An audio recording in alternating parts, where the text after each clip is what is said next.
Hello दोस्तों, नमस्कार। आज हम आप लोगों को फिर से 18 फरवरी की अपडेट दे रहे हैं, जिसमें आप लोग देख सकते हैं कि महाकुंभ में किस प्रकार से महाशिवरात्रि के ओर से जो भीड़-भड़ाका है, वो फिर से उमड़ने बैठ चुका है। और परसों हमने आपको अपडेट दी थी कि दिल्ली में जो भगदड़ हुआ था, इसी वजह से हुआ था। मैंने पहले ही आप लोगों को आगाह किया था कि आप लोग इस क्षेत्र में ना आएँ, क्योंकि मैंने आपको कहा था कि 18 तारीख के बाद ही आप यात्रा के लिए रवाना हों। आपने देखा होगा दिल्ली में इस भीड़ के कारण कितनी भयानक त्रासदी हुई, जिसमें 18 लोगों ने अपनी जान गँवाई। इसीलिए मैंने आप लोगों को रोका था कि आप 17 तारीख के बाद ही आएँ, उससे पहले ना आएँ। अगर जो आया होगा तो उसको उसका किया गया परिणाम अवश्य मिला होगा। इसलिए आप लोगों से अनुरोध है कि 23 तारीख के बाद आ सकते हो आप, लेकिन अभी जो भीड़ का सैलाब है वो बहुत ज़्यादा है। एमपी में, लखनऊ में और जो दिल्ली है, वहाँ-वहाँ न जाने कहाँ-कहाँ भीड़ से चक्का जाम लगा हुआ है। और इस चक्का जाम के कारण जो यात्रीगण हैं, भगदड़ मचने के कारण यात्रियों की अकस्मात मौतें हो रही है, जिससे कि लोगों को विकट परिस्थितियों का सामना करना पड़ रहा है। कुंभ नहाने के लिए आ रहे हैं, लेकिन अधजले जो शव हैं वो घर जा रहे हैं, अपाहिज घर जा रहे हैं। तो क्या फ़ायदा ऐसा गंगा नहाने से, जिससे कि शरीर ही नहीं रहेगा तो नहाएगा कौन? इसलिए ध्यान रहे, मैंने आप लोगों को पहले भी आगाह किया था कि 23 तारीख के बाद आएँ, क्योंकि बीच में भगदड़ मचने के चांस थे, इसलिए हमने आप लोगों को आगाह किया था। और अभी आप लोगों से अनुरोध कर रहा हूँ कि अभी आज 18 तारीख है, अभी भी आप भीड़ का जो सैलाब है वो देख सकते हैं, किस प्रकार से भीड़ बढ़ती जा रही है। और 23 तारीख के बाद ये भीड़ और भी कम होती जाएगी, क्योंकि महाशिवरात्रि के पर्व पर हर कोई अपने घर में रहने की कोशिश करेगा। इसलिए आप लोगों से अनुरोध है कि यदि आप लोग महाशिवरात्रि के पर्व पर अगर आना चाहते हो तो उस टाइम आप आ सकते हो, क्योंकि महाशिवरात्रि का पर्व है। तो 23 तारीख के बाद आप महाकुंभ के लिए रवाना हो सकते हो। लेकिन अभी जो भीड़ है, आपने दिल्ली में देखा होगा, लखनऊ में देखा होगा, जो भीड़ भड़ाका है वो बढ़ता जा रहा है, और उसी के कारण परसों 18 लोगों ने अपनी जान गंवाई। इसीलिए हमने आप लोगों को आगाह किया था, और फिर आप लोगों को से आगाह कर रहे हैं कि अभी मत आना, क्योंकि रास्ते जाम हैं। और ऐसी भगदड़ के बीच यदि आप लोग भी गए तो परिणाम क्या होगा, ये आप खुद सोच सकते हैं। इसलिए आप देख सकते हैं कि चारों ओर का जो नज़ारा है, जो यहाँ गंगा घाट है, यमुना घाट है और जो अन्य त्रिवेणी संगम है, तो पीपा पुल से लेकर के जो मुख्य गेट है, जहाँ से सरस्वती का आगमन होता है, आप देख सकते हैं किस प्रकार से सब लोग त्रिवेणी संगम की ओर जा रहे हैं। और त्रिवेणी संगम के पास में ही वहाँ पर आप लोगों को जो बोट है वो बोट मिलेगी, जहाँ पर आपको जो सरस्वती नदी का मिलन स्थल है, तो उस त्रिवेणी संगम पर स्नान करने के लिए जाने के लिए आप देख सकते हैं लोग कहाँ-कहाँ से जा रहे हैं।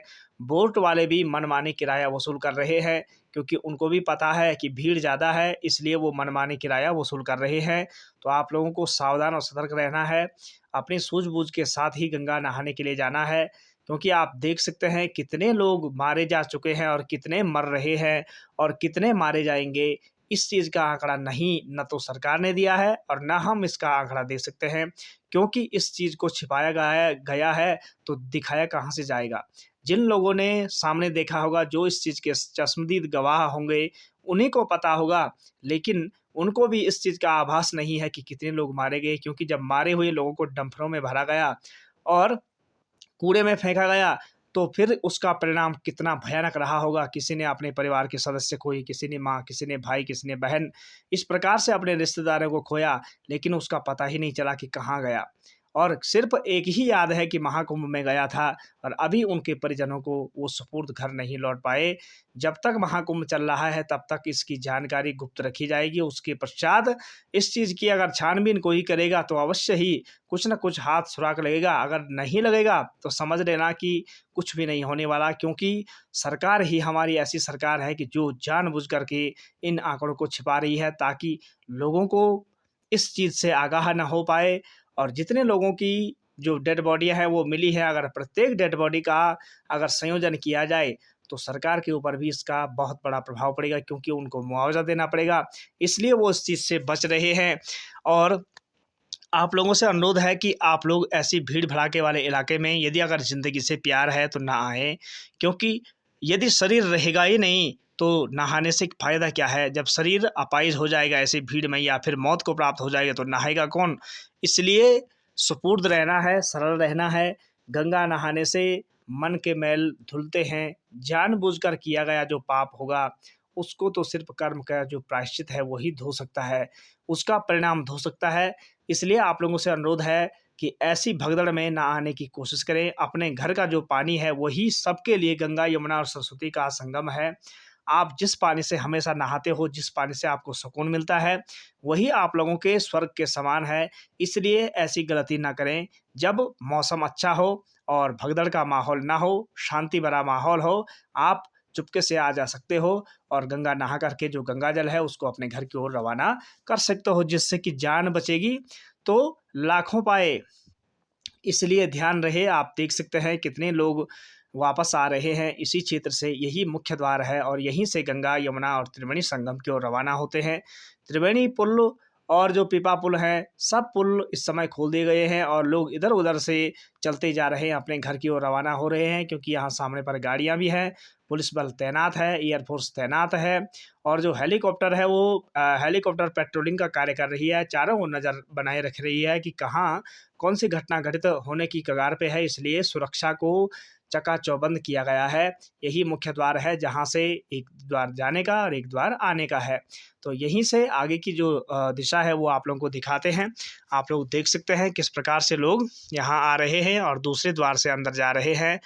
तो आप लोगों से अनुरोध है, यदि आना चाहें तो 23 तारीख के बाद महाशिवरात्रि के पर्व पर आएँ, क्योंकि उस टाइम जो महाशिवरात्रि का दौर होगा उसमें 23 तारीख के बाद आप आ सकते हो, लेकिन उससे पहले आप यहाँ ना आएँ, क्योंकि भगदड़ मचने के चांस बहुत ज़्यादा हैं। भीड़ लगी है, ट्रेनों में आपने देखा होगा कितने लोगों की जान गई। जिन ट्रेनों को आना चाहिए था वो नहीं आई और एक ट्रेन के पीछे इतने लोग भागे, तो उसका परिणाम अथाही होगा। क्योंकि जिस बर्तन में जितना पदार्थ आएगा या जिस गाड़ी में जितने आदमियों के लिए जगह होगी, अगर उससे ज़्यादा आएगा तो उसका परिणाम कैसा होगा? ट्रेन में जितने लोगों को जगह थी उतने लोग आए, लेकिन जो उससे ओवर हो गए तो उनका परिणाम कैसा हुआ होगा? तो ये आप सोच सकते हैं, जिस स्थान पर जितनी जगह होगी अगर उतने लोग हैं तो ठीक है, यदि उससे ज़्यादा होंगे तो उसका परिणाम हमेशा घातक होता है। ये इतिहास गवाह है। किसी भी बर्तन में हो, किसी भी इंसान में हो या कोई भी स्थान हो, जिस स्थान पर जितनी जगह होगी, जिस बर्तन में जितनी जगह होगी या फिर जिस इंसान के अंदर जितनी जगह होगी सहन शक्ति की, वो उतना ही सहन कर पाएगा। इसलिए ऐसी जगहों पर कदापि ना आएँ और सोच समझ कर के, जब घाट खाली हों, जब आप लोगों को लगे कि अब हमें जाना चाहिए, हम आप लोगों को प्रत्येक अपडेट दे रहे हैं। अगर आप लोगों को वीडियो पसंद आए, आप लाइक करें, सब्सक्राइब करें। आप देख सकते हैं छोटी बच्ची किस प्रकार से अपने भाई के कंधे पर बैठी हुई है और गंगा स्नान के लिए आ रही है, और ऐसे अवसर पर यदि भगदड़ मचेगा तो उसका परिणाम क्या होगा, ये आप सोच सकते हैं। क्योंकि यहाँ कोई किसी का नहीं है। यहाँ जो भीड़ है, यदि भगदड़ मच गई तो समझ लेना कि प्रत्येक जान को बचना चाहिए, और यदि बचने की कोशिश की जाएगी तो उसका परिणाम क्या होगा, कौन मरेगा और कौन बचेगा, ये तो समय ही बताएगा। इसलिए आप लोगों से अनुरोध है, ध्यान रहे, सुरक्षित रहें, गंगा स्नान होता रहेगा, क्योंकि जान है तो जहान है। आप देख सकते हैं आईटीबीपी के जवान तैनात हैं, लेकिन जब भगदड़ मचती है तो तब कोई कुछ नहीं कर पाता है, क्योंकि होने को टालने वाला कोई नहीं है। इसके पीछे केवल इंसान का हाथ ही नहीं होता है, नियति का हाथ भी होता है, क्योंकि नियति को संतुलन करना है और संतुलित करने के लिए अगर हर चीज़ अच्छाई होगी तो बुराई कैसे होगी, क्योंकि संतुलित करने के लिए कुछ ना कुछ तो खटपट जरूर करती है प्रकृति, और इसी खटपट से न जाने कितनों की जान चली जाती है। अगर आप लोगों को वीडियो पसंद आए तो लाइक करें, सब्सक्राइब करें, शेयर करें। जय महाकुंभ, जय महाकाल, जय